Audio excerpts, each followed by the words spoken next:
There we go. What's up, everybody? How you guys doing? Let me just make sure everything is, make sure we're on. If you guys can see me and hear me, say hello in the chats. We still have Mercury in shadow, so could still be a little bit of weirdness going on. Okay. Hey, Samantha. Okay. All right, guys. So what's up, everybody? This is April with astrolada.com, and I am doing your weekly astrology for April 12th through the 19th / coffee talk. So what I do is a horoscope from one Friday to the next, because Friday is ruled by Venus, and so am I. So I love Fridays. And we also give a celebrity example by looking at celebrity birth charts and astrology to show how astrology works in real life and in real time. You know what? Hold on. I thought I wired myself with the microphone. Let me rewire myself really quick. Just 1 second.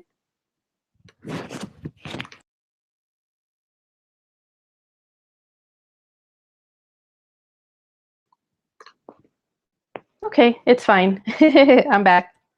So thanks for joining me, you guys. I've missed you guys. I had a couple weeks that I wasn't here. Had some technical issues, Mercury in shadow period stuff going on, but we got all that cleared up. You know what? Before I get started, I want to ask you guys, how are you enjoying Natalia's videos here on Astrolada? She is like a powerhouse. Like, I love her energy. She just gets straight to the point with all this empowering stuff, all this empowering, especially like feminine energy stuff. I'm really loving her stuff. And I guess she has a free webinar that's coming up soon. So make sure you guys check that out. But yeah, what is going on this coming week though? Let's see. So what's still ongoing? Like, what's the energy like that's still ongoing? So you know what I'm really happy about? Oh, and you guys saw like my hair is messed up in the back, whatever. I'm really happy about the Venus and Mars square starting to clear up, because the whole month of March we dealt with that.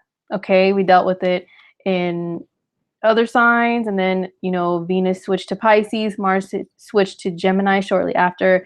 We had to deal with them squaring. Now by sign they are still squaring each other, okay, because Gemini and Pisces do square each other on the zodiac wheel, but by aspect, by exact aspect, and by the degrees of in astrology, they are starting to move apart from each other, and I am so grateful.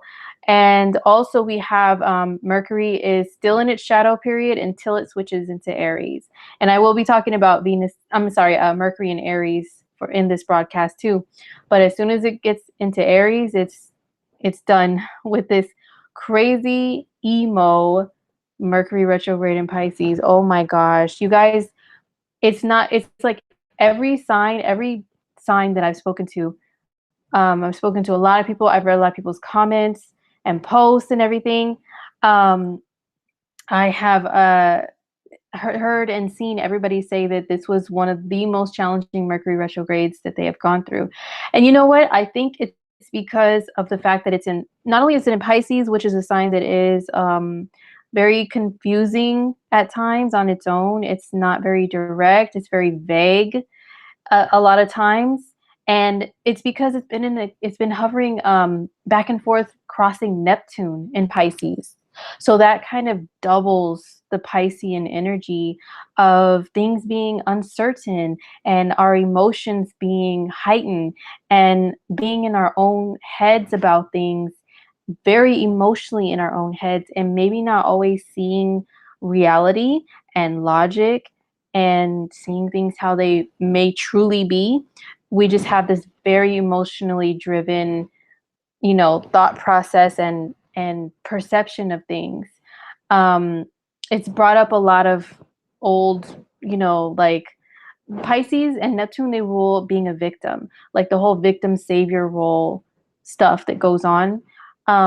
And so for a lot of people, it brought up like times that they felt victimized and woe is me, like a lot of that stuff. It doesn't matter what sign you are, but I feel like water signs and also the fire signs, because for the fire signs, Pisces is in their water houses, the very emotionally deep parts of your chart.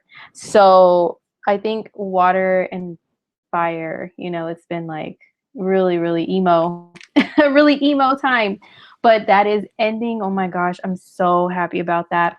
Mercury, so Mercury's still in its shadow period, let's say until like the 17th of April. So, you know, I'm covering the 12th through the 19th. So hallelujah, guys, this week it's all over. Now, Mercury is still going to come in contact with Chiron, which I'll talk about later. So there may still be a little bit of leftover emo, but I think Aries energy is much more, I don't want to say powerful, because every energy is powerful in its own way, but it's powerful in a different way. Like it wants to push through and just get things done and over with, you know? So I think that's going to help us out a lot to feel that shift. So yes, that is Mercury in shadow. We're still within that right now though. Okay, so what's new this week? What's new this week? And then we'll get into coffee talk. So as you can see by the title, I am going to cover Nipsey Hussle and Lauren London. So I'm pretty sure a lot of people have heard the name Nipsey Hussle by now because he's been in the news a lot, because he is a now slain rap artist, but he was more than that.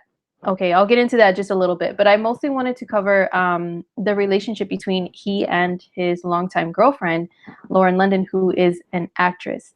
So I'm going to look at their charts just, you know, just a little bit. It's still kind of, it's very sensitive to look at the charts of people who have passed on, especially for me. So I'll just kind of dabble and touch on it just a little, you know, but to look very deeply into it, I don't know, it's hard to explain the feeling of, you know, looking at a chart of someone who's freshly passed. It's like, maybe I'll explain later.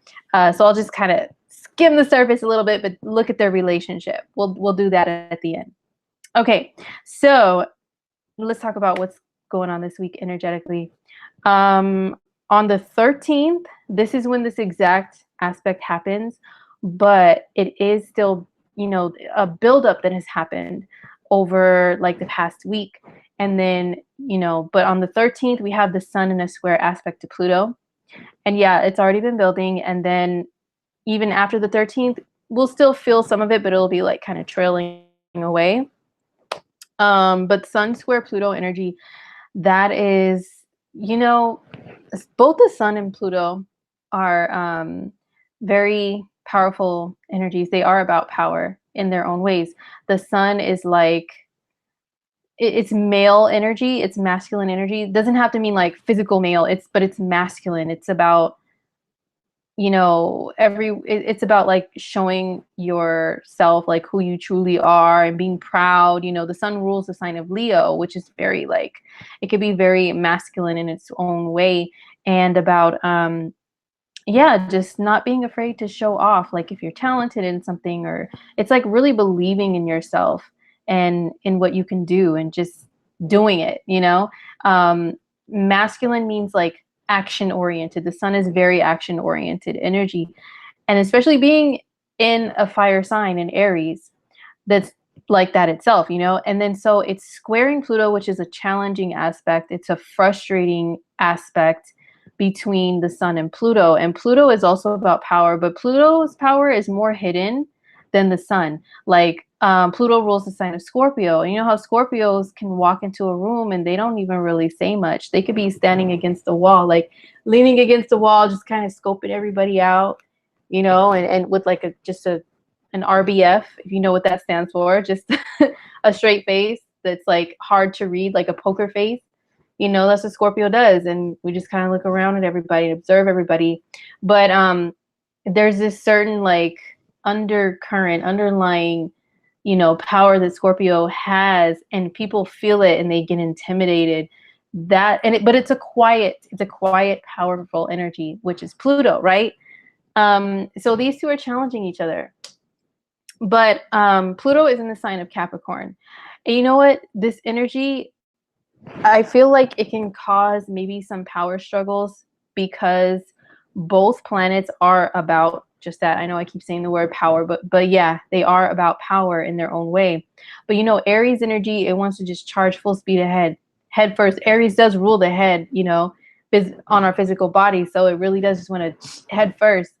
And Capricorn energy is like, hold up, wait a minute.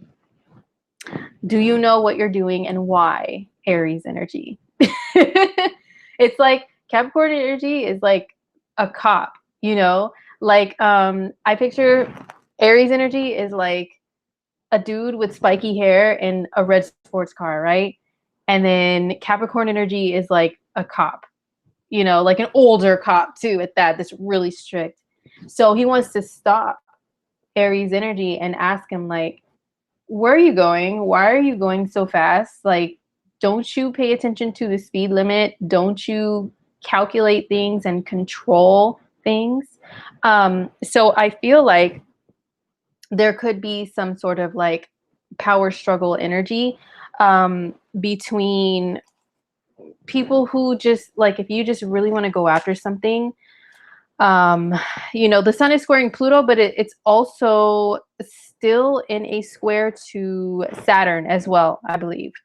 Yeah, it's still in a square to Saturn too. It's kind of like moving away more from Saturn and conjuncting in a conjunction with Pluto. But this is still like Capricorn energy in the mix. It's like slow your roll, Aries sun. Like, where are you going? What are you doing? And why? But anyway, you know, so this could be people being challenged by authority. But the sun square Pluto in itself, like despite the signs, Pluto can also rule like paranoia. It's the hidden, the dark, the scary, the taboo, the, you know what I'm saying? That realm is what Pluto rules. So the sun square that, it can bring out like, the square is a negative aspect. It's a challenging aspect. So it can bring out a challenge with us, like with being paranoid, thinking that people are out to get us, or maybe it could be, you know, like something to do with authority because it's in Capricorn, and our own self and identity and who we are, you know, as individuals, wanting to just do our own thing. And, you know, these people who are in charge, whoever's like counts as that for you, are challenging you in some sort of way that makes you feel, ooh, you know, like, I don't really know their motives, or maybe they may feel like that about you. Like, what are your real motives? And be suspicious. It can cause some suspicious type of feelings in everybody.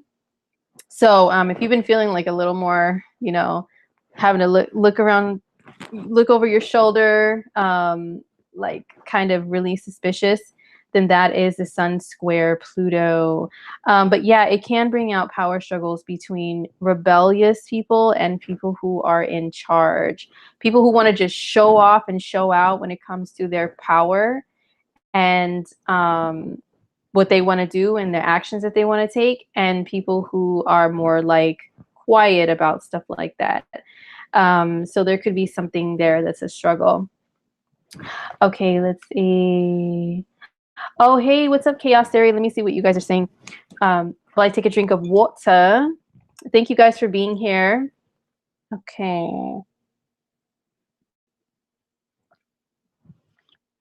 Yeah. Interesting.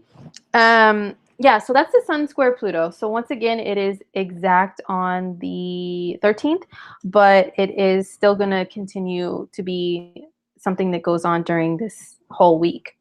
So on the 17th, oh my gosh, this is when Mercury goes into Aries. It's out of its shadow period. It's out of emo Pisces. You know, Mercury and Pisces, I mean, it's not like it's horrible energy. It's just the long ride that we've had since February 10th. February 10th, Mercury went into Pisces. And then maybe like a couple weeks later, it went into its shadow period. And then it went retrograde, you know, this whole thing that we've been dealing with since February. There's been people that have like just gone ghost, you know, because Pisces energy is like more about non-verbal communication. It's about more intuitive. It's more intuitive. It's more in its head, you know. I've known and dealt with some people who have their natal Mercury in Pisces, and it's crazy. They're not really much for words, not as much as some of the other signs, you know, like especially fire or air. They're not really much for words. It's like kind of pulling teeth to get them to talk. And a lot of times that energy is like that because they are so, they're intuitive, they're imaginative, and they can really read signals and things besides words. You know, that's what Pisces energy does. That's why it's one of the most intuitive signs, because anything outside of words is communication to them, and they pick up on it very easily. And even just how someone is feeling, like even if that person doesn't say it, Pisces energy just kind of feels that, and they can read things outside of verbiage, right? It is the opposite sign of Virgo, and Virgo is ruled by Mercury, and Virgo is all about words, all about details, all about data, and Pisces is just like, it's the total opposite. So Mercury and Pisces energy is like, there was a lot of miscommunication, lack of communication, misunderstandings, just all over the place, you guys.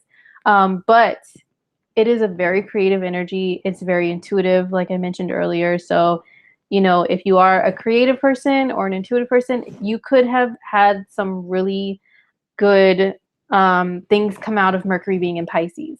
You know, maybe even during the retrograde period, maybe you could have had some ideas come back from the past to help you out in whatever it is that you do in that realm. But for the rest of the world, if you have, you know, a lot of communication to do, if you have a lot of people to deal with, if you have, you know, more practical things, it was a little more difficult. A little more difficult.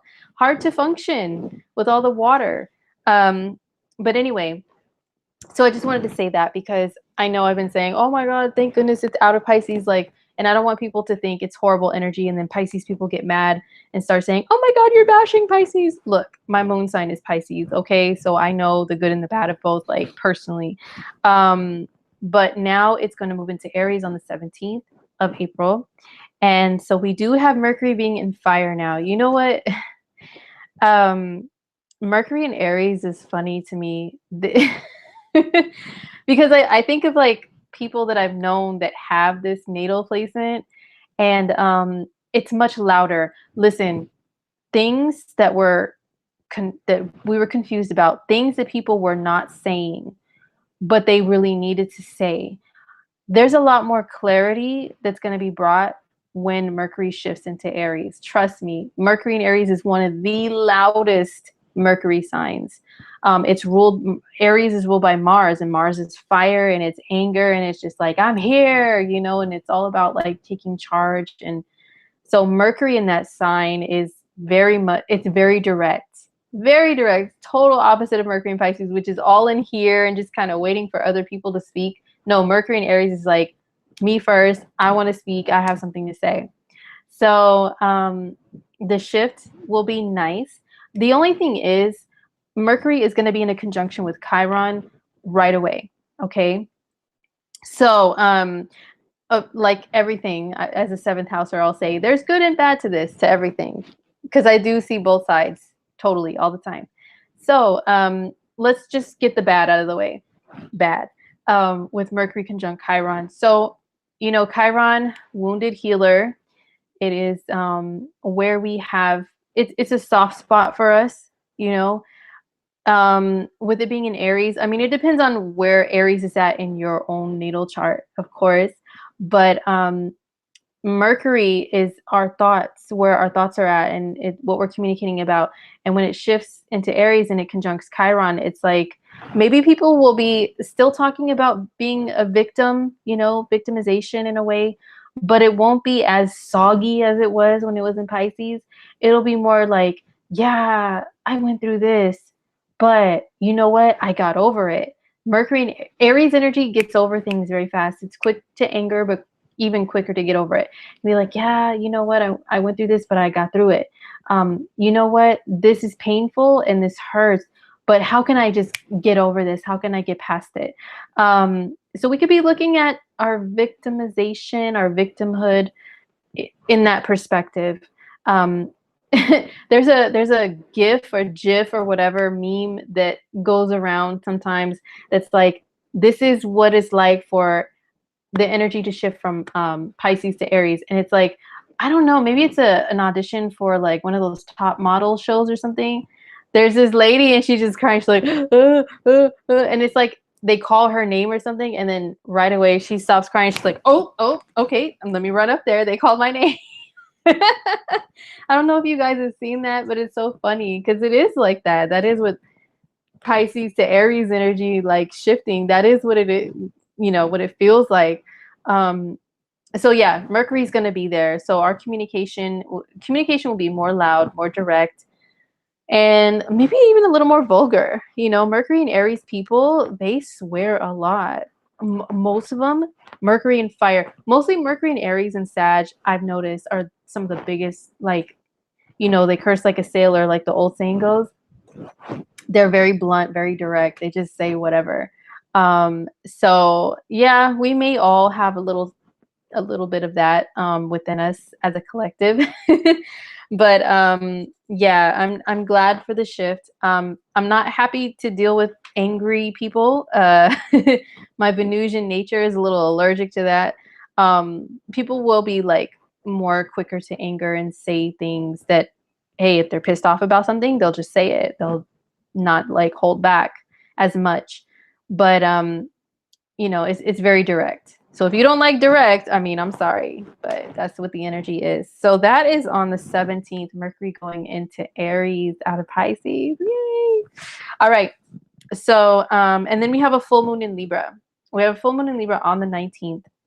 So it's happening in the morning time, like early in the morning in the western part of the world where I'm at. So I will just cover it for the signs in this broadcast instead of waiting until the 19th when it's already like, over as far as the peak of the full moon, like the time that it happens. But the effects of it can still be experienced, felt, seen, heard, whatever. Even like days prior to the date of the full moon, and even days after, even a couple weeks after the full moon, you can see or experience the effects. So Dimitri says, I know a Mercury in Aries, super talkative and loud. Yeah, you know what? That's so true. I used to work with this lady when I was living that corporate life before it drove me insane and drove me away to be a crazy lady just doing astrology all the time. No, but I worked with this lady. She was a Taurus, and she was very proud to be a Taurus, but she had Mercury in Aries. And she would always, we were like, oh yeah, we're both Tauruses. No, but my Mercury is in Taurus, so I'm much more like Venusian and mellow, and try to, find ways to get along with people and be in harmony with the communication I have with them. Oh my gosh, Mercury in Aries, Mercury rules the hands. And this lady, she would just like, she would be on the phone talking very calmly to people in her headset, but her fist would be bam, bam, bam, bam on her desk, bam, bam. And I was like, are you like a cave lady? Like, what is your problem? Are you serious? And then when I did ask her, her birth information, there was that Mercury in Aries, the hands, Mercury, angry, Aries, bam, bam, bam. And that's one thing that made me stop working there because my Venusian energy was like, I can't take this. Oh my God, what's wrong with this lady? So yeah, Mercury in Aries can be very loud, very direct, and a little angry with the hands. Okay, just a little bit. But anyway, so I digress. I got a little distracted. I was talking about the full moon in Libra. So yeah, full moon in Libra, and you guys know that I try to do little themes at times with like what I wear or the coffee cup that I have. And Libra energy, I associate this color that I'm wearing of this shirt with Venus energy. And yeah, I still need to do something to like explain to everybody what I see with like the colors and everything with astrology. But this is a very Venusian color. This pink, it is like a salmon color, or what are the other ones? Like I hear a lot of the beauty community on YouTube say pinky nude blush rose. I don't know. They give it all kinds of names. But this color, it's a very Venus color. I see people who have a lot of Libra energy wear this color a lot. Um, Seventh house energy is included in that. Some Tauruses, and actually this shirt is very Venusian. That's why I bought it. It has that color, but it also has roses, and it has a bullhead, a bullhead like for Taurus energy. The sun will shift into Taurus on the 20th, and I'll be covering that next week. But I just wanted to represent ahead of time because I'm excited for Taurus season. But yeah, this is a very Libra-like color. And same thing with this cup color. It's kind of in that color range. You know, representing the full moon in Libra. Hey. Okay. Yeah, pinky nude. Yeah, Libra sun, Taurus rising. Yeah. Yeah. So you know what's up with that with the colors. Okay. But the full moon in Libra. So what's interesting about this full moon is the fact that we already had a full moon in Libra last month in March. But man, astrology is just, it trips me out all the time, even though I've been doing it for years, studying it for years. What you guys need to, what I always stress is once you get the basics down, the basic understanding of astrology down, really pay attention to the numbers, really pay attention to the degrees. The degrees matter a lot. They do. And, you know, not everything is always so exact with astrology, too. But a lot of times, the degrees, things hitting a certain degree, planets coming into conjunction at a certain degree, a lot of times they can be exact and they can be very telling for what's going on. But the number of the degree holds a lot of meaning too. There's so much information out there on that. I'm not going to get fully into that, but we do have the anaretic degrees, which are the main ones are 29 degrees and 0 degrees. They're critical degrees. The reason why we call them that, 29 degrees is critical because it's the very last degree of a sign. It's like a planet has been in that sign. It feels like forever, and they've already mastered that sign, and they're so like exhausted with that energy, so ready to move on to the next thing. So it can be a 29 degree is critical because it's said to be a degree of crisis too. Like a lot of people who have 29-degree planets, they I've seen and did some little studies with some astrology study buddies on that 29th degree. They do tend to have like a lot of crazy stuff happen in their life, you know, a lot of turmoil, or I don't know, it just that degree brings a lot like that. And then the 0 degree is critical too, because it's when a planet has just barely shifted into a sign, so it's brand new. Some say that the 0 degree mark is kind of like the Fool card in tarot, because that's that's the 0 card. Like, you know, all the tarot cards are numbered, and the numbers do mean something. So it's like the Fool card energy. It's brand new, and you know, it doesn't quite know exactly what it's doing, and it could step off a cliff, or it could be jumping into something new and exciting, and the jump could be a good decision, you know. So the 0 degree, you can say it can be like that at times with certain things, but also it could be, you know, it's just barely a baby into a sign and doesn't really know how to utilize that sign's power, or maybe it utilizes it a little too much, kind of like I've heard somebody compare it before to like a baby scorpion compared to an adult scorpion. The baby doesn't know, like they say that the baby scorpions are more dangerous than the adults because they don't know how to control their stingers and their venom and stuff yet, you know, so they could just whip it around and just be, you know. So it's kind of like freshly like that, like you don't know how to use it. You can use a little too crazy your energy in that sign, or maybe not enough. So I say all that to say that last month the full, what's going on here? Hold on. I think there's a little bit of delay. You know what? Let me try something real quick. Is there a delay where you guys are at? Hold on. Okay. We still on? It's lagging? Okay. Let me see something. Is it still lagging? Let me see.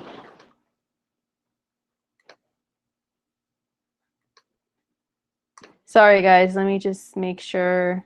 Okay. Yep, Wi-Fi's connected. Okay. I wonder if anybody is still awake over here using the internet. I know the connection is like, where I live now, the internet is like terrible. It's terrible here. So I'm sorry about that. I'll be upgrading some of my stuff in my new space, my new-ish space very soon, within like the next week or so. Okay, it's better. Okay. All right. So anyway, I was talking about those critical degrees because last month we had a full moon in Libra and it was at 0 degrees. So it was like just barely stepping into that energy of Libra. So just generally speaking, it could have been people just experiencing something brand new or like jumping into some new decision when it comes to Libra themes, which usually is relationships. You know, a full moon is the sun and the moon. The sun's in Aries, moon is in Libra. It's like the self against other people, the self versus like a relationship. In some sort of way, there's a back and forth, and then there's like a resolution that has to happen, right? Like a decision. And it could have been a decision that maybe was made, I don't want to say foolishly, but maybe. Like, for example, I have a friend that, and I'm not calling her a fool or anything, but I have a friend that they, you know, this hit their career sector and they had a job offer that came about, and it was like, oh, okay, you know, they were still, you know, had some sense about their decision. It wasn't just like a stupid leap into something, but there was like, I don't know, they did kind of jump and it just didn't work out. It just didn't work out. So now there's going to be a decision with this next full moon that has to be made within that same area. So wherever Libra is in your chart, that's where there's like something that's being brought up again that could have been brought up last month, but it's from a little bit of a different perspective because of the degrees, because of the difference in the degrees. So it is something to where, yeah, you're finalizing something and it's like, I've already been there, done that, like dealt with this last month, and now I just really want to finalize what needs to be done and just have it be done. That's kind of what I feel like the 29th degree of the full moon is. And this full moon is going to be in a square aspect to Pluto. So there's going to be a T-square between the sun, Pluto, and the moon. So there could be a little bit of power struggle energy within this full moon that's like imprinted in it. Or maybe there's a decision. Why can't I ever say that word? Decision.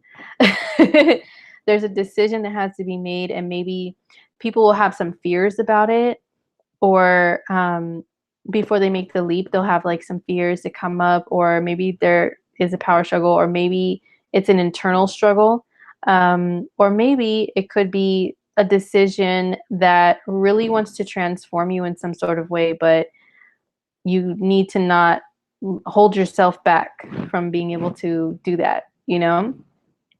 So, yeah, so I will get into the signs. I'll get into the signs and let you guys know how the full moon in Libra affects each sign. So that means rising sign is the most accurate, sun sign is the second most accurate, and then moon is third. Moon is like, you know, it is your feelings about a situation. It's more of like, yeah, how you feel about stuff is looking at it from your moon sign. So let's get started. Yeah. Okay. So for Aries, the full moon in Libra is in your seventh house. Um, that means the moon is in your seventh house of others and relationships, and then the sun is in your sign. So this is a really, for a lot of Aries, this is a major relationship decision. And it could be that maybe last month you jumped into something, you didn't really have all the details on it, and now it's like, okay, you're really deciding which way to go. Maybe you did meet someone, or maybe, you know, you decided to even break up with someone, and now this month it's like, okay, do I want to be with this person or do I not? I mean, basically a full moon in the seventh house, that's what it brings. Um yeah, that's what it usually brings, is like something to do with that. It could be a partnership too. Like we always talk about the seventh house being romantic relationships and commitments, but it's just partnership. So even if you do a collab with somebody, maybe there's a decision about whether or not to do a collaboration on that business tip, you know? Um, so basically, I mean, that's what it is for Aries people, something to do. Or it could be like, you, because the sun is in your sign still, you're going to have other energies entering your sign this coming week as well. Maybe you're just feeling like a straight up boss. You know, you want to do certain things, you want to do what you want to do, and you want to push forward, move ahead with it, no questions asked from anybody. But the seventh house is other people in general, so maybe there's other people that may not agree with what you want to do, with anything in your life. And you know, maybe you're just like, whatever, I do what I want. So you have to try to decide, like, how is this going to affect others, or how can I not offend others? As if Aries really thinks about that, right? But maybe some of you guys will be. How can I work this out to where I get what I want, but other people are not mad at me, or other people are not, if it's something major to where there's people you really do care about how they feel. Like, how do I work this so I can still do me, but yet other people are still going to be okay and like satisfied with whatever. You know what I'm saying? So it could be something like that. Okay. So you know what I saw? There's a reader on YouTube, this lady, and she said, I don't remember which one, but she said that her nose itches when she channels. Whenever she is doing live videos, her nose itches, and I was like, oh my gosh, I'm not the only one. I thought it was the weirdest thing that always happens to me, and it's always like, I am kind of channeling when I do these videos. I do like have notes and stuff, but I'm not reading like textbook definitions of things. It's like I really do have to go within and all this stuff that readers do. So, and my nose always itches when I do that. It's so weird. But I'm glad I'm not alone. I'm glad I'm not the only weirdo that happens to. I don't know. Anyway, all right. So next up is Taurus. So if you're a Taurus rising, a Taurus sun, or Taurus moon, the full moon in Libra is happening in your sixth house. It's actually between your sixth and your 12th. So for some of you guys, it could be that you're deciding to do something regarding your jobs, like whether to keep a job or not. It could be like a job that you feel like, if you feel like a job is not good for your health, because this is on your health axis. You know, the sixth house is your physical health. 12th house is like spiritual, emotional. You know, I think can deal with mental a little bit. But you know, it's that axis right there of how healthy are you, how connected are you to the fact that you are a spirit, but you're also a physical body, and the fact that they work together. But the sixth house traditionally, it does rule like your work, your job, your workplace too. So, you know, if a job is bad for your health, maybe a lot of Taurus is maybe making a decision to leave. Or maybe the decision is going to be made for you. Maybe you're still, because Tauruses, we can hang on, can't we? Like, even if a job is just, we suffer a lot there, you know, we'll still hang on, especially if the pay is decent. We'll be like, I want to leave, you know, but I can't let feelings get in the way of making my money, you know?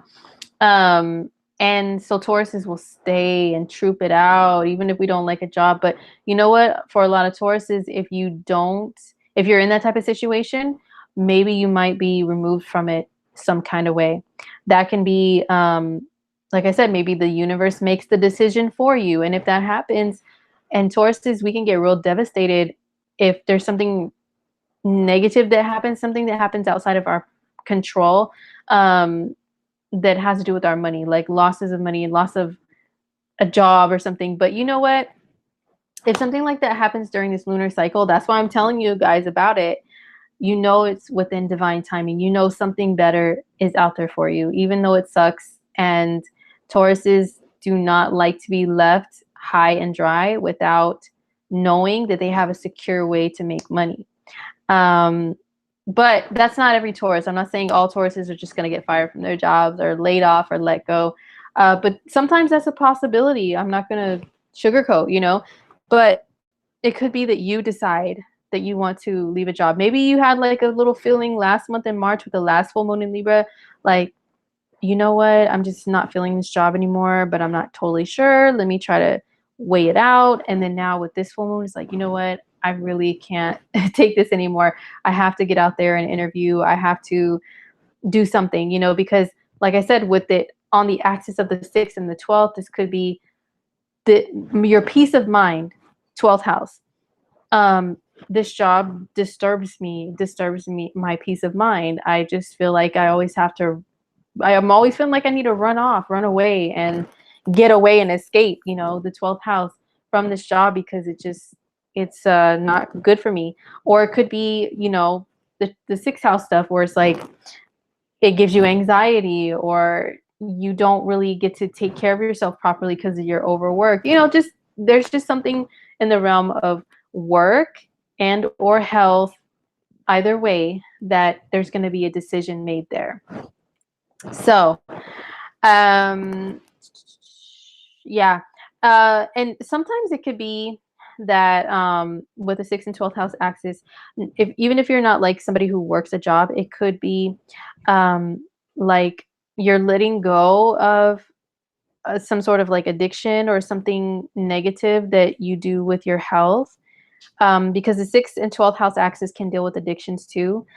It could be like you have an addiction to sugar, especially as a Taurus. We love our sweets. Usually Tauruses love sweets and stuff like that. Maybe you just are saying, you know what, I think I have to give this up, or anything that you feel is bad for you, you know? So yeah, that could be happening for some Tauruses.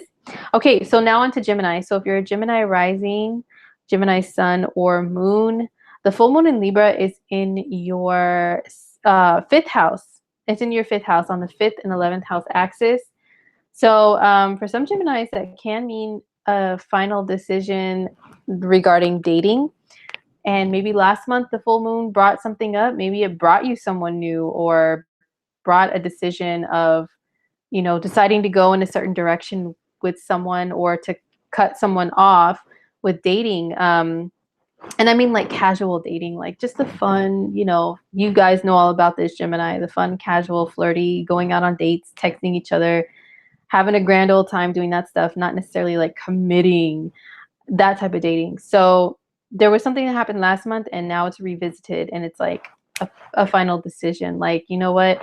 I do like this person after all, so maybe I'll just go for it. Or I don't like this person, so maybe they've got to go, you know? So it could be that, but also the 5th house is more than that.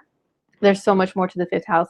It can mean a decision to go off on your own in some way. Like, you know, the opposite is the 11th house, and that's belonging to a group of people and you being affiliated with a group of people in some way. And if they have like their own label, you belong to that label. You're not just you. You are so-and-so who's a part of blah, blah, blah, blah, right? So-and-so from yada, yada, yada. And the 5th house is the opposite, and that is you are just you as an individual. You guys know that, like, I'm really into I'm really connected to hip hop culture. So, and especially dance, right? So it's kind of like going on one of those shows, like the talent shows, like So You Think You Can Dance, or America's Got Talent, or or America's Got Talent, like one of those shows, right? Um, Going on there as a solo artist, a solo dancer, or going on there with a crew, you know, which one are you going to choose? So apply that to life, Gemini. Excuse me. Apply that to life how you must. Meaning, if you have an opportunity to shine on your own versus kind of be lost in the crowd of the group, which are you going to choose? You know, or maybe being involved with a certain group of people is not really beneficial for you anymore. You just don't feel like it benefits you, and you'll be better off on your own doing something, right? So maybe it's a decision to say, you know what, peace out, guys. I'm gonna do my own thing. So it could be something with that. But also, full moon in the fifth house can be a realization about yourself, as far as like how confident you are, and you know, if you've had any issues with self-esteem, that comes up too with the fifth house. And maybe there's just something that's illuminated there, that's brought to light to you, like, wait a second, I'm not really that bad looking. I should be more confident. I should be displaying all of my, you know, my like peacock feathers. You know what I'm saying? I should be doing that a little bit more so people can see me and see how great I am. All my insecurities, maybe I should just try to let them go. You know, so that's fifth house energy as well. So a full moon can maybe highlight something like that. Let's see. So Marissa says, Gemini sun, I started dating a good guy, got scared and broke up with him. Tomorrow we're meeting up. You really want to give him a chance. That's a really good example. Yeah, why were you scared of a good guy, Marissa? I know. Side note, getting sidetracked here. But maybe, I don't know, Geminis do like their variety and don't like to be tied down too much. They don't like somebody to like hinder their freedom to just do their own thing, you know. So I don't know. But anyway, yeah, that's a good example of what can happen with the full moon in the fifth house. Like, what are you gonna do with this dating situation?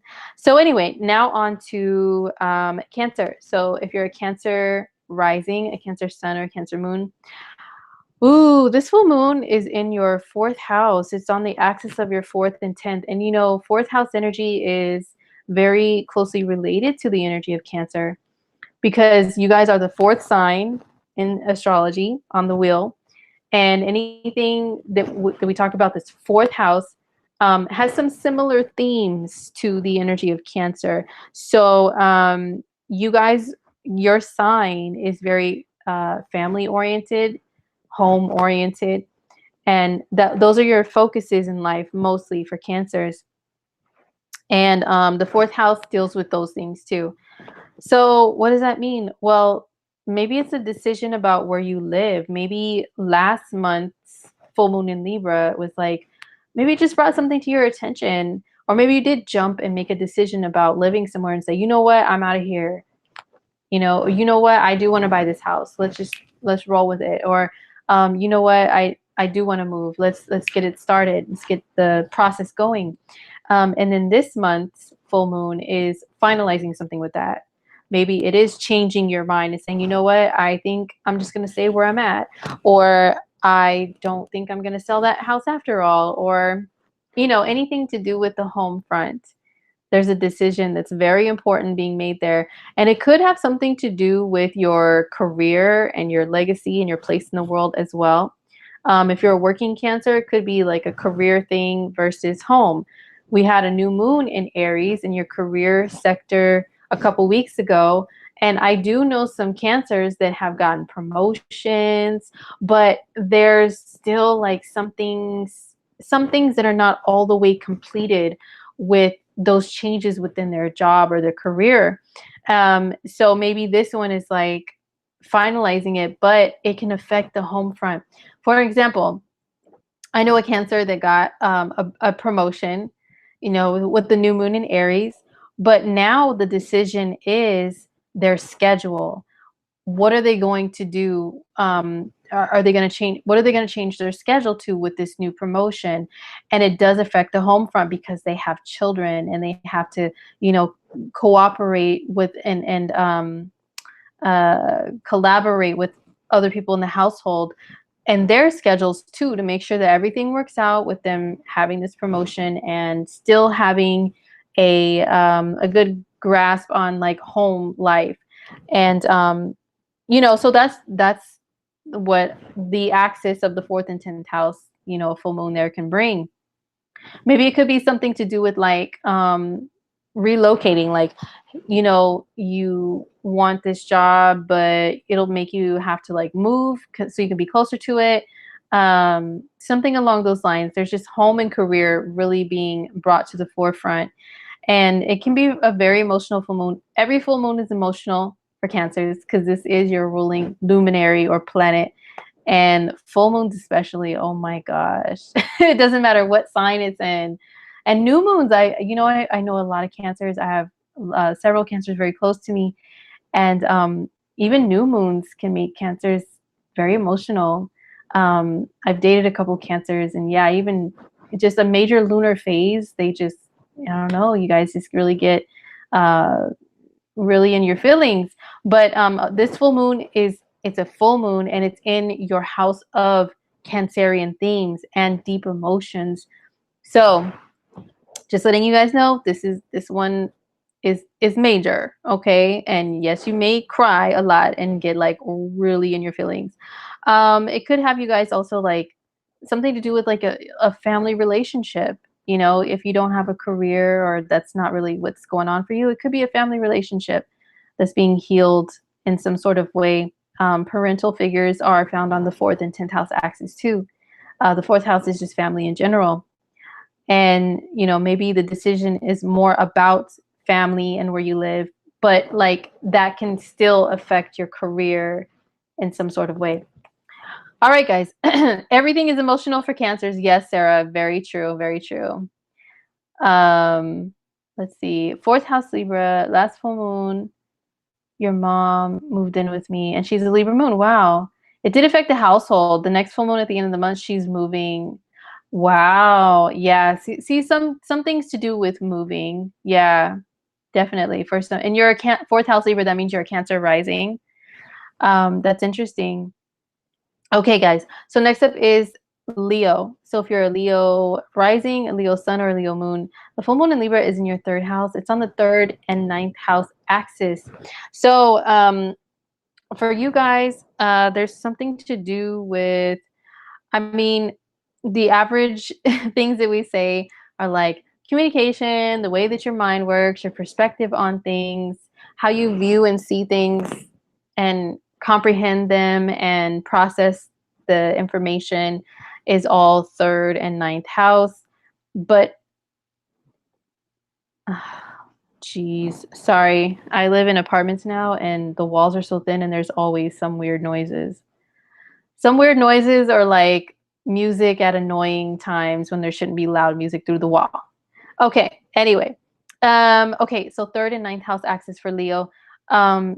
So, you know, a lot of times it could be there's a decision between those two areas. So some of you guys, maybe you do want to travel, but you don't know if you should go like just right outside your city to another city that's not too far away, but you know, you still want to have a little getaway, or if you should go far away. This could mean something to do with relocation too, not just like taking a trip for leisure. It could be like, do I relocate somewhere like the city next door or to the other coast of whatever country I live in? You know, it could be something like that. For some of you guys, it could be, you know, I have seen full moon in the third house bring people situations to where if you have a vehicle, if you drive around, there's something that you have to change with that. Maybe there's something, and I'm not trying to be like fatalistic and scary, but this is reality. I did speak to a friend actually today who's a Leo rising, and they got into a luckily nobody was hurt or anything like that. Everything's covered under insurance, but they got into a fender bender. They got into a fender bender yesterday, and this full moon in Libra is building up, you know, and that's in their third house. So, you know, there's something that'll change with their driving and short distance travel situation. For some of you guys, a full moon in the third house, it could change that, like something to do with vehicles, something to do with communication, your communication devices, like you may have to get a new phone, a new tablet, a new computer, or something that you use to communicate with others. Sometimes a full moon in the third is a decision about publishing something. Whether or not to do it on a large scale, which is the ninth house, like writing a book, like a long, big book or something, right? Or the third house, which is like, well, you know, let me write like a short book or type up a couple articles or something. Sometimes full moon in the third house can be the release of like a small like media project, to where you just need to get your words out there, but like on a smaller scale. Or the beginning of some sort of media project, you know, could be that. So, yeah, that's what the full moon can bring for Leo people. Make sure you're driving safe out there, Leos, especially, with the full moon in the third, or maybe, you know, make sure your car is being checked over, because sometimes it could bring up like some vehicle issues that have to be corrected, and there has to be some changes to how you get around. So next up is Virgo. So Virgos, if you're a Virgo rising, sun or moon, the full moon in Libra is in your second house. It's on the axis of the second and the eighth houses. So for you guys, it's gonna be a really major financial decision. And Virgo is one of the signs that can deal with finances. All the earth signs deal with like our material world and resources.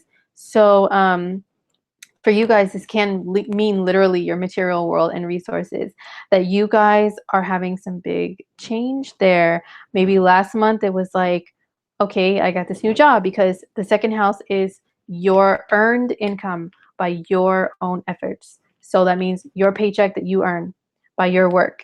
Okay. Nobody else's.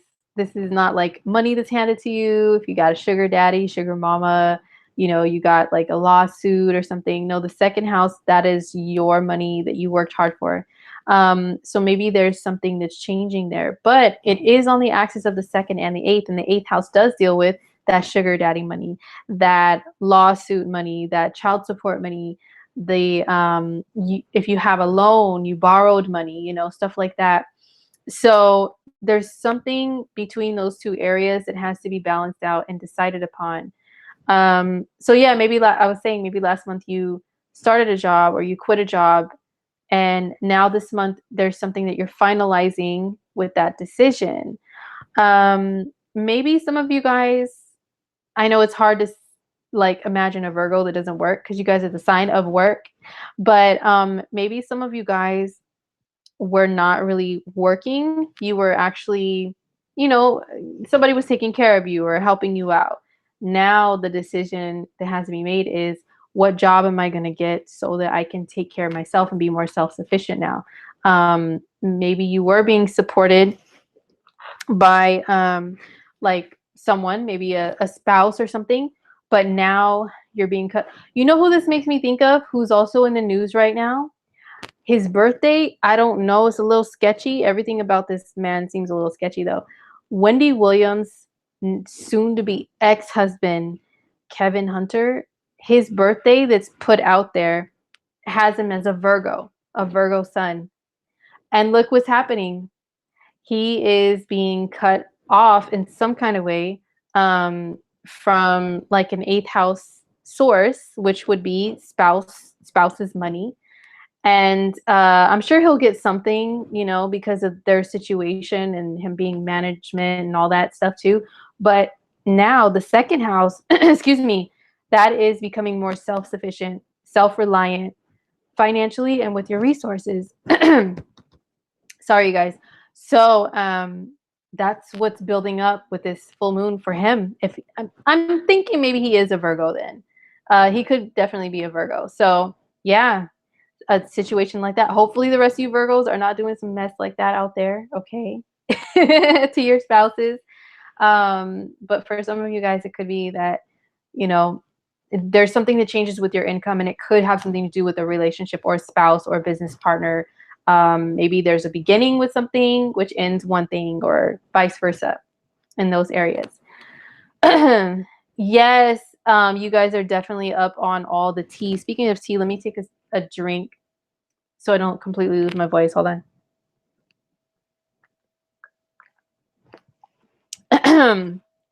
I bet you a lot of Virgos are like, we don't claim him. He is not one of us. He does not represent us. But I'm thinking maybe that could be an accurate birthday. Yeah, because you know that's something that Virgos you know could be going through. Some of you guys could be going through.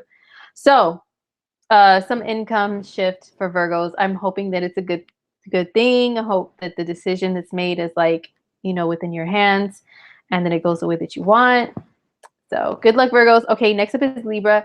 So if you're Libra rising, Libra sun, or Libra moon, this full moon is in your sign, Libra. So that means there's something that you want to do for you. Maybe you started it last month. Maybe you initiated something last month. Maybe it just didn't quite come into fruition. But maybe now this is like, okay, I know what needs to be done, and I'm just going to do it. That can mean anything. Your sign, it rules a lot of things for you, especially if it's your rising sign or your sun. That can still involve like your life path or your career, what you're here to do, who you are, who you identify yourself as. So there's something that you are finalizing with that. But it can involve a relationship. It can involve other people in general, like whether or not you care what they think. Libra is the sign of caring about what others think. So it could be like encouraging you to be more independent with whatever decision that you're making for something to do with yourself and your life. And or it could be trying to create a balance, which you guys are like the masters of trying to do, at least, between something you want to do for you that you feel so emotionally, like so strongly about, but you don't want to, maybe some of you guys don't want to leave someone behind or in the cold, or leave people like mad at you, or something, you know. You want to make sure you're still making other people happy, but making yourself happy with whatever you want to do. For some of you guys, this can have something to do with your appearance, a full moon in your sign.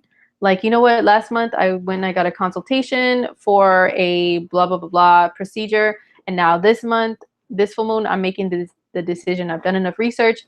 I'm deciding that I'm going to do yada, yada, yada, right?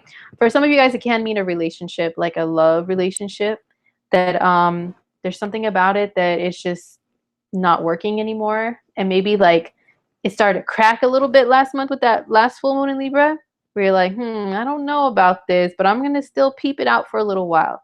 And now with this one, it's like, you know what? I am done. I am tired of this stuff, of this person. And so I'm just going to cut it off.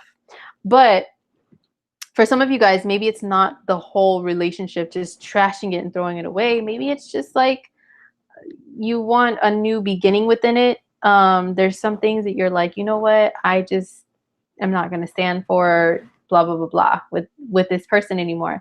I want things to change within our relationship. So maybe you are going to change something, your own behavior, in order to, you know, make sure that it works out. Or maybe you're going to discuss things with your partner and be like, you know what, I hate to rock the boat. I hate to, you know, bring up something that can cause a potential conflict, because I'm a Libra. We like things to be all, you know, nice and harmonious. But I'm kind of tired of your sir or ma'am. And this needs to change, okay? Because that 29th degree is being tired. Is being tired. Like you're done with this energy. You want it to shift. So some of you guys, it could be that. Could be that. No, I haven't got to Sagittarius yet. I'm on Libra. So you're here at the right time. Yes. Do you, and no people pleasing this time, Libras? Yes, Sarah, you tell them.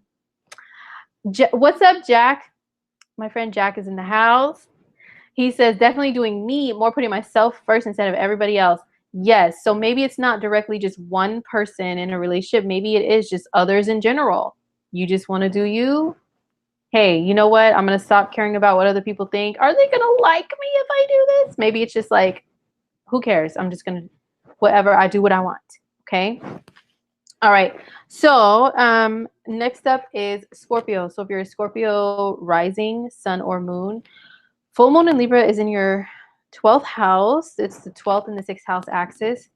So once again, just like your opposite sign, Taurus, this can deal with something to do with your own peace of mind. And let me tell you guys, I'm both a Taurus and a Scorpio. So I've got this double going on, the 6th and 12th house being highlighted.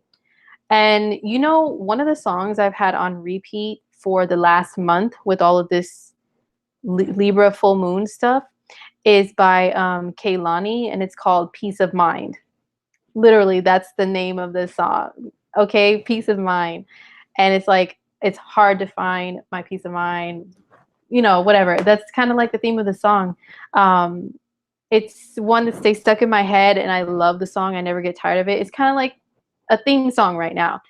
And it's true. There's, for Scorpios, and for Tauruses too, but we're on Scorpio now. There have been things disturbing your peace of mind. And maybe it is something to do with your job because it's on, you know, the 6th house of work is involved. So maybe it is like your job is just, you know, it's they're not allowing you free time or breaks or vacation, or maybe it's just like really there's a lot of annoyances there, and it's disturbing to you, to your peace, you know, to your inner peace. Or maybe it's something else in your daily life. 6th house is not always just your job. It's day-to-day things that you do that are on like a schedule or a routine. You know, even if you are a stay-at-home parent or grandparent or something, you get up every day, maybe you take your kids to school, your grandkids to school, you have to make breakfast. There's certain things you got to do around the same time and kind of stick to a schedule. That's the 6th house. Duties that you have, that can mean duties of even cleaning up your house, you know, or yeah, it can mean your job. But there's something about it that's just like annoying right now, maybe to some of you Scorpios, and it's disturbing your peace, and you just want to make sure that you're still doing what you got to do, but you still are taking the time to take care of yourself and make sure that your spirit is good, you know, your body is good, your mind is good, everything, and not overdoing anything and overworking yourself. You know what I mean? So, one thing that I can tell you is I was speaking to actually another reader on here, Angelique. She's the bomb. Okay. If you guys need, like, you guys really need to check out Angelique. She's been a lifesaver for me. Even readers need to get readings from time to time. And she was telling me all these suggestions of things to do to get more inner peace, right? The 12th house could be your inner peace, Scorpio. She was suggesting things like sea salt baths. And I don't know if she's going to watch this. She does watch my broadcast sometimes, and I watch hers, of course. But she was telling me something about some things where people, they hit a gong, and you know the sound is supposed to do something to clear out things to bring you more peace, right? And she said run to the gong or something like that. It just sounded funny, but just things to bring more inner peace. So whatever that is for you, Scorpio, whatever you're open to or knowledgeable of, this full moon in Libra is telling you to do that, because the 12th house can be about release. Full moons can be about that too, like just finally, okay, like it's like something is at its peak, is very strong, it's very tense, and then it's like, okay, it's done. All right.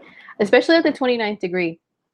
For some of you guys, maybe it is about letting go of something for spiritual reasons.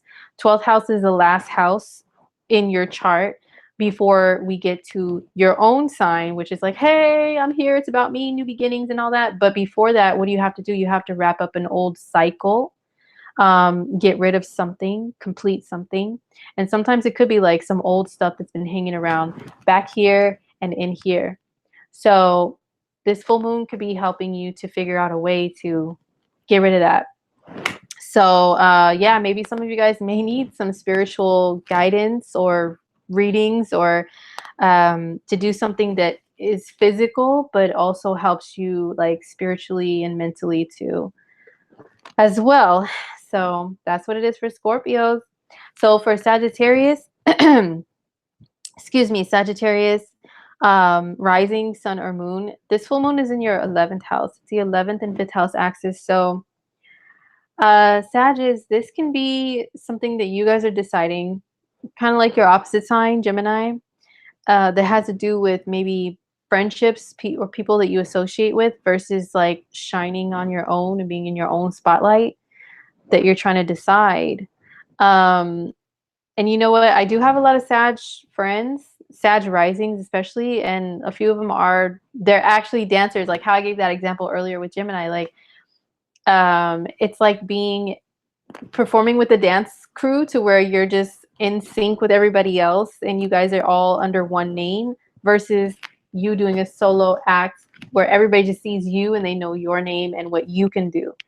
So you know, there's something there that you're trying to decide that's just a little analogy, but maybe it is like not literally you guys are dancers, but there's some group of people that you associate yourself with, and maybe it's a decision to either leave or stay, and do something on your own. But I'll tell you this also, what I've seen happen for some people with full moons in the 11th house is a decision to release a project maybe because and through the internet, reaching the masses is the 11th house. So maybe in the 5th house is stuff that you create, and it's your hobbies and your talents that you're not afraid to show off to other people. So maybe for some of you guys it is like, you know, which scale do I want to show off my skills? Do I want to show it off just like on a smaller scale, like, hey, I'm on the spotlight, I'm over here, but you know, or do you want to do it like release something to like big groups of people? It could be like a project that is involving technology. It could be like a website, or I've seen people release like products or new things like on new full moons in their 11th house. Like, okay, I'm finally gonna show this to the world. So it could be something along those lines too. Yeah, so it could be maybe you have been like, especially last month, there was a full moon in Libra. Maybe there is a decision about a friendship, maybe not a group, but like friends, like your friends are the 11th house too.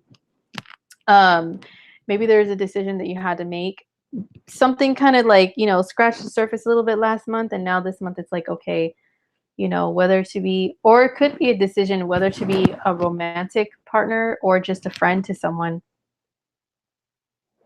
Interesting. I think I know no, not gonna say anything. I was gonna say, I think I know a Sagittarius that might be going through that on the day of that full moon too. Oh, interesting tea. Let me take a sip. Okay, but yeah, Sagittarius, it could be something like that too. Like, do I like this person as a friend, or do I like them romantically? What direction do I want to go? So it could be something like that too. But that's what it is for Sagittarius. Excuse me. Okay. Da-da-da. Scorpio. Oh, wow. Yeah, there's a lot that I could. Oh, yeah, a lot of Scorpios are giving feedback on their sign. You work 6 days a week. You literally quit one of your jobs on the new moon. It just didn't feel right anymore. Yeah, the new moon for Scorpio risings was in your house of work. So I hear you. You need more time for self-care. Yeah. Another Scorpio said, right now you're literally rearranging your apartment. You've been dealing with your romantic life. It's been feeling like work. Yeah, I can see that, especially with all the Pisces stuff that we've had with Mercury retrograde there. Thanks for the feedback, you guys. Oh, yeah, that's cool.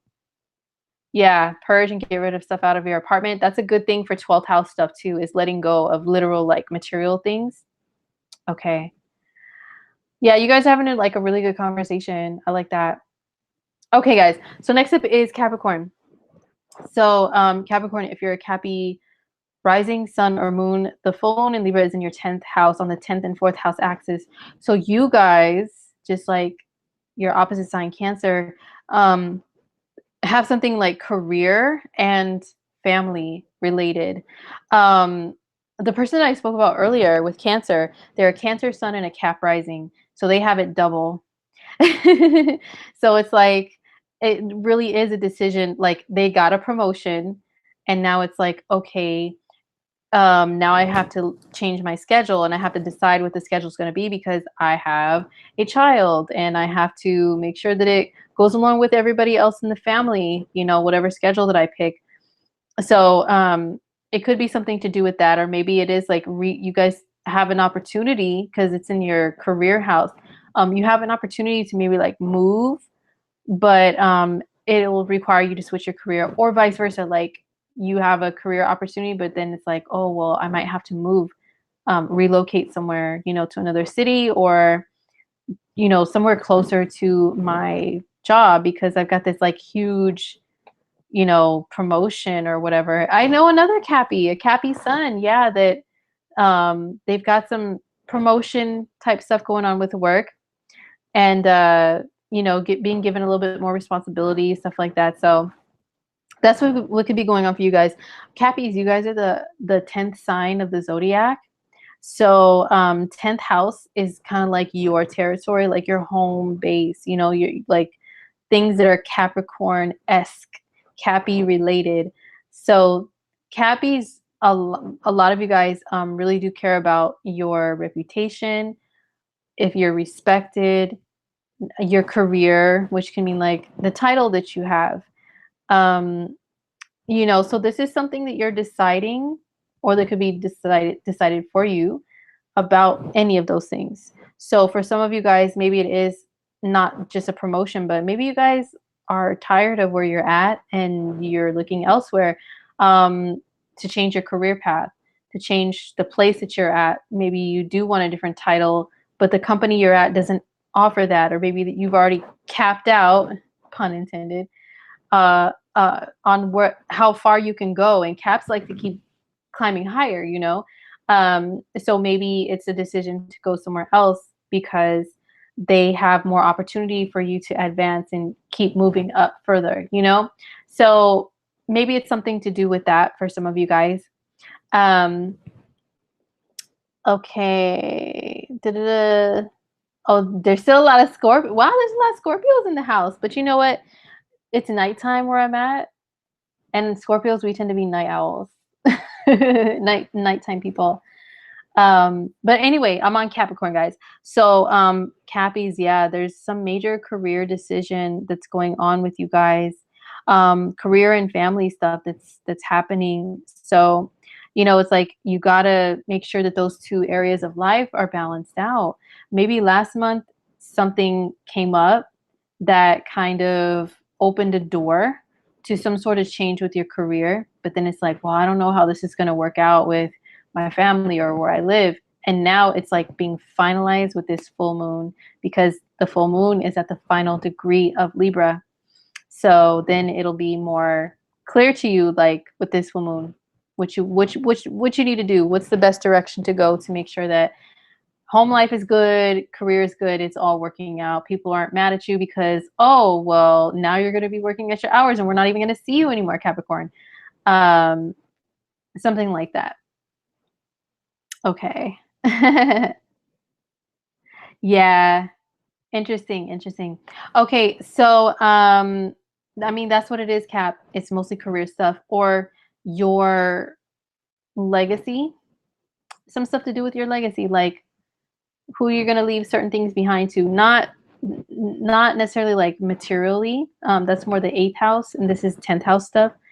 But like, yeah, just kind of who you trust to like carry things on for you, or maybe something to do with elders, your elders, you know, your parental figures or grandparents or something. Maybe there's something really going on with them that you have to be an important decision maker about, something to do with them. And it's like, you know, now is the time. It's like maybe time is of the essence, and it's crucial that you like get everything in order and figure some things out. Okay, so next up is Aquarius. Excuse me. So Aquarius rising, sun or moon. The full moon sorry. The full moon in Libra is in your ninth house. It's on the ninth and third house axis for Aquarius. So that is something to do with maybe relocating. And usually with ninth house stuff, that is like major relocation, like to another country or to another coast, like a different whole other side of the country that you live in, or another state. It's far away. It's further away from home. Excuse me. So maybe there's a decision to like relocate to a different city within your state or that's close by your city that you live in already, or it could be like somewhere further away. Or it could be travel, maybe not relocating like permanently or, like majorly. Maybe it's just like traveling and visiting somewhere. Do I go on a little hiking adventure here in, my home state? Or do I go off like backpacking in the mountains in some other country? It could be something like that, but it could be something to do with your, like your education too.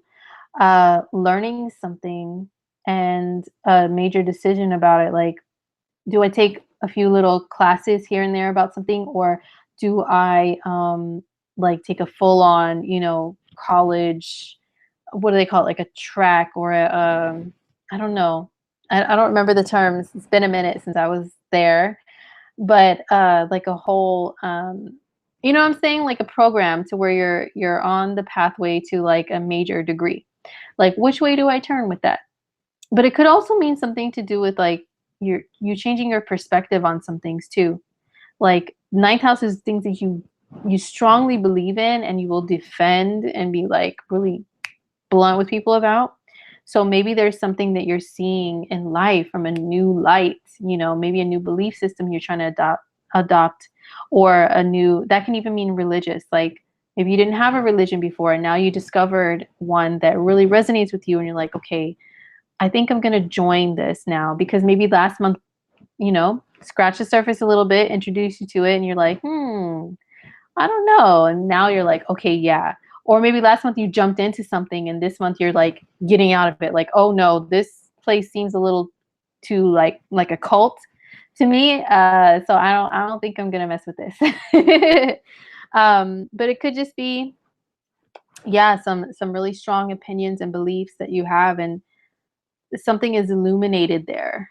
Something is brought to light even more, um, to where you'll decide, am I going to hang on to this or let this go? Full moon in the ninth house. What else can I bring? It's something to do with yeah, some sort of like training that you want to do for something.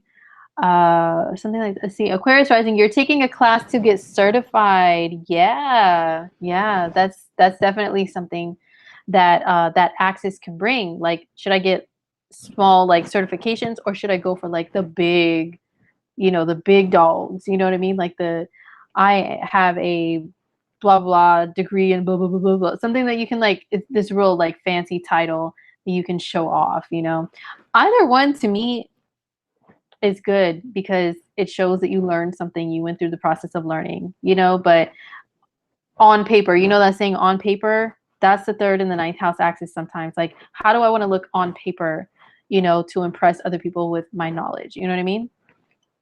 Okay. So last is Pisces. So if you're a Pisces rising, sun or moon, the full moon in Libra is in your eighth house. Excuse me. It's on the axis of the eighth and the second. Pardon me. It's on the axis of your eighth and second. Oh, yeah, that's cool. It's the eighth and second houses. So full moon in the eighth house, what does that bring? Well, the eighth house is transformation. Yeah, like major transformation in your life. It can mean something financial for you guys on this axis too. Now, this axis does have to do with like where you get your money from, how you pay for your resources, how you pay for your lifestyle. That's the eighth house, the eighth and second house. So the eighth house is like you're being funded some sort of way besides working and earning a paycheck. Like if you receive spousal support, um, if you are being taken care of by anybody, if you maybe have like some money that comes in from the government or anything like that, um, any type of residual income, passive income, that's the eighth house. So, or like even if you've been living off of borrowed money and loans and credit cards, that's the eighth house right there. And then the second house is, okay, I need a job. I need a job, maybe even a couple of jobs so that I can actually be self-sufficient and I can, work hard and be able to take care of my own self and not have to rely on anyone. So maybe there's something to do with that that comes up for Pisces people.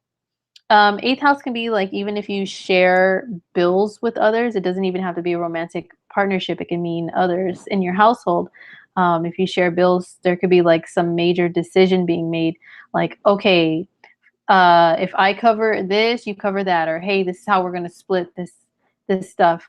Um, maybe there's a decision with that.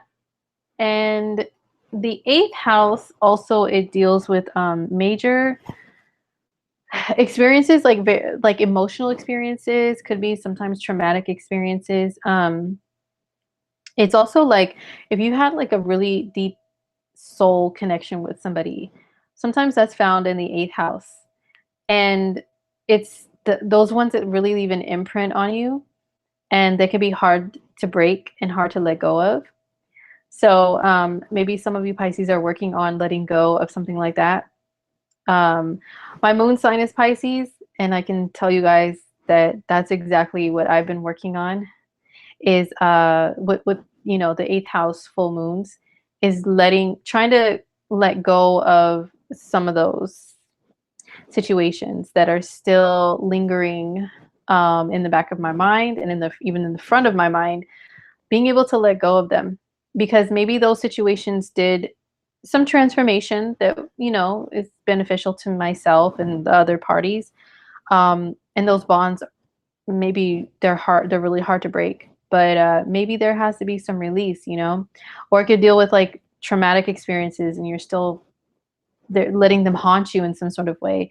um, it could be to like do some healing from that.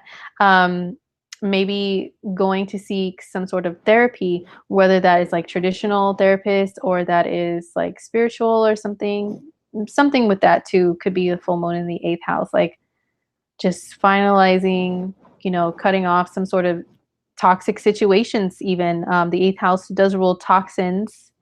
That can even mean people that you're addicted to or obsessed with, or they're like that with you. So there's something, yeah, there's something with that Pisces people can be working on. And, Pisces people have been through a lot with this Mercury retrograde, especially, oh my gosh, like I said earlier, like all the signs have been going through it. But I've talked to a lot of Pisces and fellow Pisces moons, and oh my gosh, yeah, a lot of emotional stuff that Pisces people have been slapped in the face with during Mercury retrograde. And there could be some eighth house stuff going on too. And now is the time to like try to heal from stuff like that. So a full moon in the eighth can definitely bring about some sort of resolution to be able to do that. But yeah, because it's a full moon, it's on the financial axis for a lot of you guys. Maybe it's not emotional stuff. It is financial. It is finally getting out there and getting a job if you haven't had one in a while and people have been supporting you, or something to do with that, or vice versa. Maybe it's like, okay, it's time for me to take a break for whatever my personal reasons are. And, maybe I need a little bit of support right now. So, something like that. Okay, so that's it, you guys, for the weekly forecast, for the weekly horoscope that I'm covering. Thank you very, very much for tuning in. I did miss you guys. I fixed a little technical issue that I had the last couple weeks. Oh my gosh, it was annoying because I was like already had my notes, everything, and then there was a little issue. And then there was an issue the next week, a different issue that you know, couldn't be fixed during the time that I come on. So it's fixed now and I'm back. So happy to see you guys. Now, if you are interested in celebrity charts, you know, stick around because I'm going to be doing that right now so that we can learn from astrology from celebrities stuff because they are people too. They do have natal charts, you know, and transits affect them too. So, you know, we can definitely learn from them. So, excuse me. Okay. Yeah, sorry, you guys. Hold on. Let me get a drink of water. Okay. So, now let's do the celebrity stuff. Okay.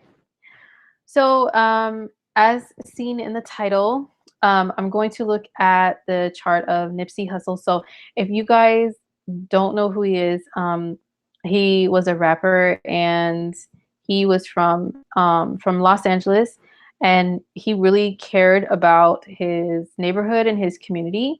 Yeah, he was involved in gangs and stuff. But he tried to turn it around. You know, he tried to advise people to not be involved in that lifestyle and to try to do other things like invest their money in businesses and to be more technologically advanced and knowledgeable of technology in the future. Very like futuristic thinking, forward thinking type of guy. Came up with a lot of like brilliant ideas and stuff.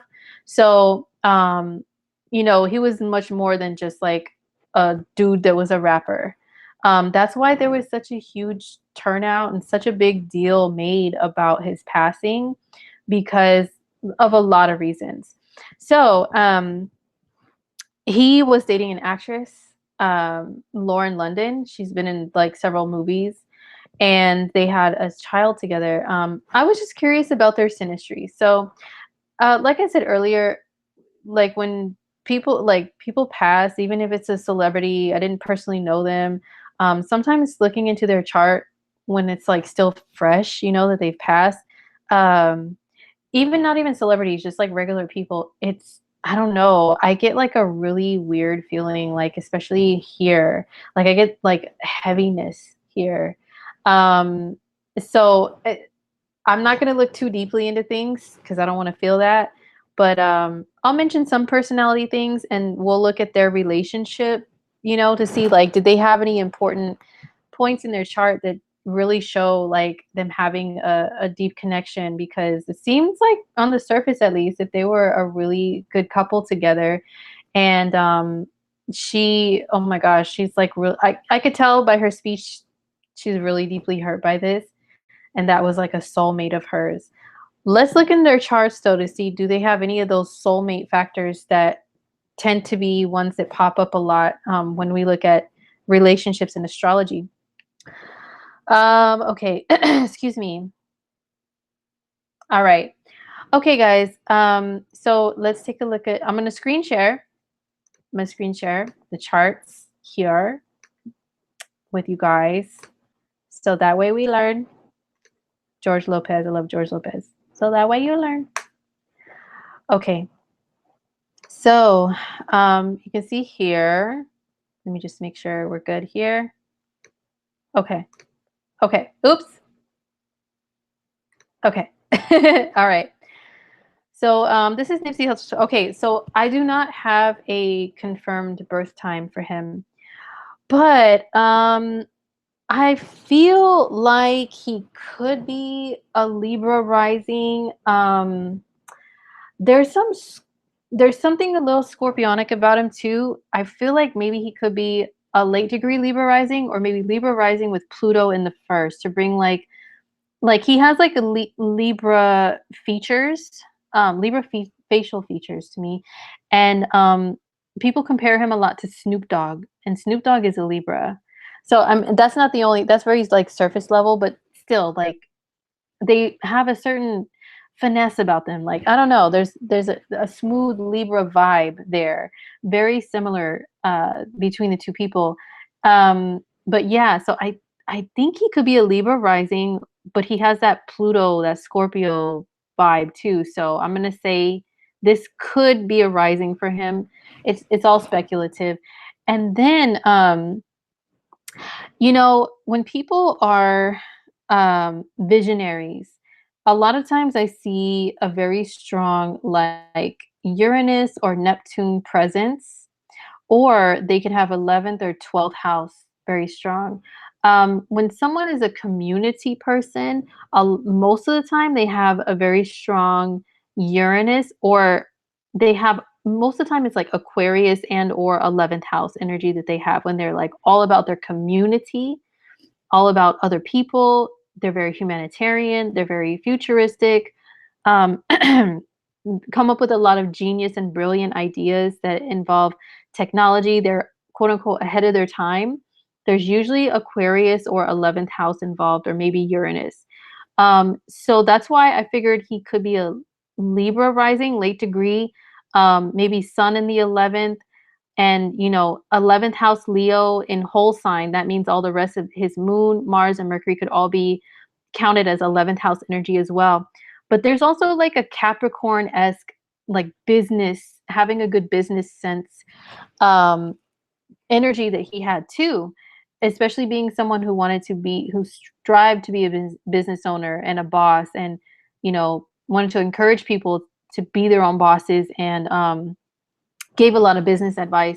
That's like either Capricorn, a 10th house, or Saturn is usually very strong in someone's chart. So I figured, this could be right. He has to have some 10th and 11th house energy. And I noticed 11th housers and Aquarians, there's something about their eyes that, like, I don't know, it's hard to explain. I can usually point them out, like pick them out of a crowd based on their eyes. Like, there's usually something unique about them, or they're kind of, I don't know. It's hard to explain. But anyway, so I do see that energy within him, in his eyes, and then just the way that he talked about stuff. Um, and he had his store. There was something like he had like a shirt that he created, and it had a logo on it. And if you had this special app or something on your phone, and you like passed your camera in the app over a part of the shirt, a logo on the shirt, it played a video. That stuff was like out of this world. You know what I'm saying? Like, that's very future. That's very 11th house, very Aquarian. So anyway, that's why I came up with this rising sign for him. But as you can see, he had a Leo stellium. And also people who are very, they like, okay, I know this is going to get a little deep, but I'm just going to kind of scratch the surface with this, or at least try to, but I am a Scorpio.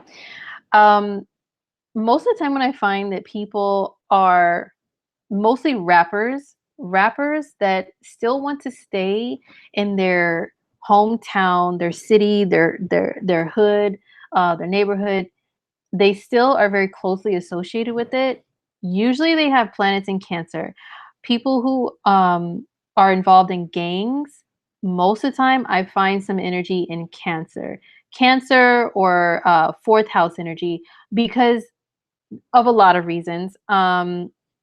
This is home, and this is family, and this is like protection, that shell that Cancer has, and never wanting to leave home and being very closely attached to home is Cancer. And so I knew as soon as like I, heard about the type of guy he was, and, researched him, that he had to have some Cancer energy and was a former gang member. There had to be Cancer somewhere. All about the neighborhood. There's usually Cancer energy. So yeah, he has Venus in Cancer. And I think that I could be correct on this ascendant, because he was well loved. You saw all the love that poured out if you saw any of the news footage of his memorial service, and even like the events that followed his services, and even before his services, the outpour of love that people gave. A lot of times people that have that effect, they have Venus on an angle up here, like in their 10th house of their public image. I haven't really heard anybody say anything terrible about the guy. And you know who else has this? Venus on their 10th house? Aaliyah does. And look how she's still to this day, people hardly say anything horrible about her, that she was a bad person or mean or, scandalous or something. Most people really love her still. and defend her. And so I'm feeling that vibe with Nipsey Hussle too with this. So that's just a little bit about his personality. Now let's look at their synastry with him and Lauren London. She said he was the love of her life. And a lot of times when people say that, and you know, she got a tattoo of him on her arm, I'm like, that is some real deal. There has to be some soulmate-esque energy. And normally when people have a connection like that, there's a few things that I personally look at. Number one, I look at the nodes. I look at the North Node and South Node because these are karmic points. And if someone has any planets very closely conjunct these karmic points, most of the time it does mean, yes, they are a soulmate. My take on soulmates is a little different than other people's. Some people are like, you find the one, just that one person in your lifetime. No, there's several people in your lifetime that could be a soulmate, and they're not always romantic either. They're just part of you have a soul to soul connection with them, and like you guys learn from each other, you guys can elevate each other, or sometimes you can drain each other, you know, it all depends. But there's always a familiarity and a feeling of like, I'm destined to be connected to this person for some reason. So I usually look at the nodes, like, does anybody have anything conjunct anyone's North Node or South Node to feel that way? Well, we don't know Lauren's birth time, but just from looking at her, I'm feeling like she could possibly be maybe a Capricorn rising with Venus in the first. Venus and Jupiter. And the reason why I say that is because she has dimples, but then she has like the Capricorn cheekbones. Dimples are Sagittarius and Jupiter and ninth house. And cheekbones are Capricorn and, you know, Saturn and 10th house. Just I observe people's looks and their charts all the time, like on a daily basis. I'm obsessed with it. So I'm thinking that's what she could be. But anyway, I don't have a confirmed birth time for her though. But look at her moon is in Taurus. So her moon could be, I think they base this on 12 noon on astro theme. So this could be like a 12 noon, like, you know, moon degree. But it could be anywhere from 6 degrees earlier than this, which would be 7 degrees, or 6 degrees later than this, which would be 19. So from 7 to 19 degrees of Taurus is her moon. So let's look at Nipsey's chart again. So he has North Node in Taurus at 12 degrees. And he also has Lilith here in Taurus at 8 degrees. Now, Lilith can be a little bit of a toxic influence, okay? But it can, if you have other good things in your chart, it can make you wildly crazy about somebody, wildly, like you just feel very passionate about that person. It's an addicting, a very addicting point in your chart. And if someone has a planet that hits this Lilith point, that's how you feel about them. And it can be an exchange, you know, of energy. You guys both feel wildly, insanely crazy about each other. So her moon could hit his Lilith and or his North Node. I think her moon must be conjunct his North Node. And a lot of times moon, it represents family, represents children, birthing children. So a moon and a North Node connection, a lot of times people, they do feel like they're destined to be a family one way or another with this person, and or like create a family, have kids or whatever. And you do feel that soulmate bond because that's your emotional self is the moon, and you feel like you guys understand each other. So they have those points, but also I just, from what I viewed, it looked like they had a pretty cool relationship. Of course, everybody has their what their relationship is really like beneath the surface and out of the spotlight, especially if you're celebrities. But they have some oppositions in their charts, which are very interesting. And, you know, oppositions we say are a challenging aspect, but sometimes oppositions create friction that means it's passion, but also it can mean that you guys are always like balancing, you guys can balance each other out. So he has Venus in Cancer and he has Mars in Leo. She has Venus in Capricorn and Mars in Aquarius. So their Venus and Mars oppose each other. So she did say her own words were that they work out and they work and that they fit. So I think those oppositions created some friction sometimes, but they balanced each other out. They were able to where one lacks, the other one picks up and teaches the other about the opposite side. You know what I mean? And also, I feel like she was very attracted to him because um, if my ascendant calculations are correct for him, he has something Aquarian about him. I would bet large lump sums of money. I don't know how if the ascendant that I got for him is wrong. He definitely has some kind of Aquarian energy within him, so strong. And Mars for a woman is the type of man that they're attracted to. Is one of the indicators of that. And she has Mars in Aquarius, so she's attracted to men who are very Aquarian in nature. She did also date Lil Wayne and have a son with him. And Lil Wayne, I don't remember his chart except for that he's a Libra, but he's very Aquarian. He's a little out there, just just a tad out there, you know. But so she's attracted to men who are a little out there in some way or another, very Aquarian in some way. And if my calculations are right for him, if his Venus is in the 10th house, 10th house energy is very similar. It gives a similar effect in some ways as Capricorn. And she has Venus in Capricorn.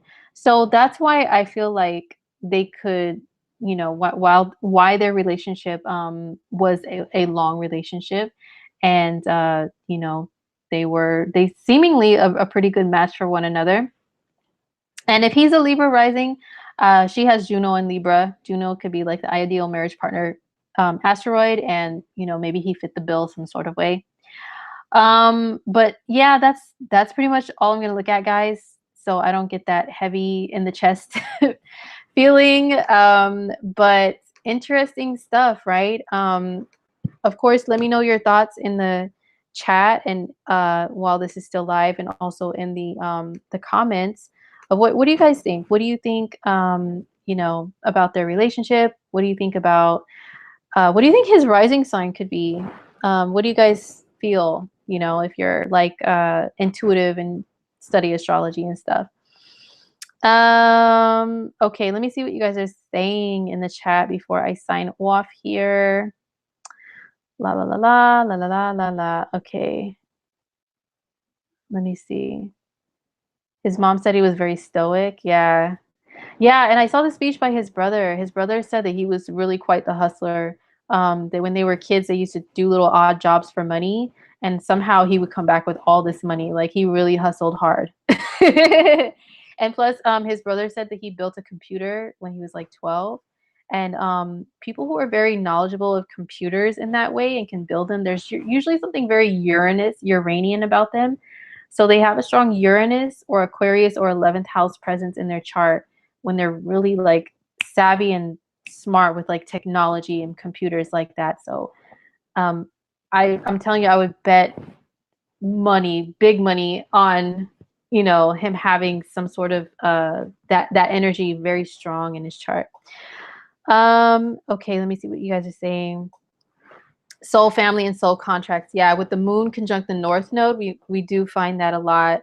And it's not always in romantic relationships, but so a lot of times in romantic relationships you can have that moon and node conjunction, and you just feel like a familiarity with that person. The closer in degree that they are together, the closer you feel like a strong bond with them that could be very hard to break, so I really feel for her. You said Aaliyah. True, nobody dislikes Aaliyah. True with Nipsey, it seems like. Yeah, it does seem like that. Okay, yeah, and learn about divine timing. Yeah. Oh, really? Okay, that's cool. Jupiter and Aquarius. Anything important related to synastry? I think his Jupiter is close to her Mars. Maybe. Let me see. She has Mars or okay, 15 degrees Aquarius. His Jupiter is 10. Yeah, they had a Jupiter and Mars conjunction, which it can mean something in synastry. It can mean something to where someone really, you feel like they are someone who encourages you to take action, instead of sit there. They can see your potential of things that you can get up and do, and they motivate you. So he could have been that for her, in some sort of way. That's just a very quick surface level take on that. Okay. Okay. Yeah. So thank you guys so much for watching and tuning in. And I hope you guys have a really good week, a good weekend. Take care of yourselves. Just be glad that this emo Mercury cycle is gonna be over. Oh my goodness. So yeah, happy full moon in Libra. Many blessings to everybody. And I will see you guys later. Peace.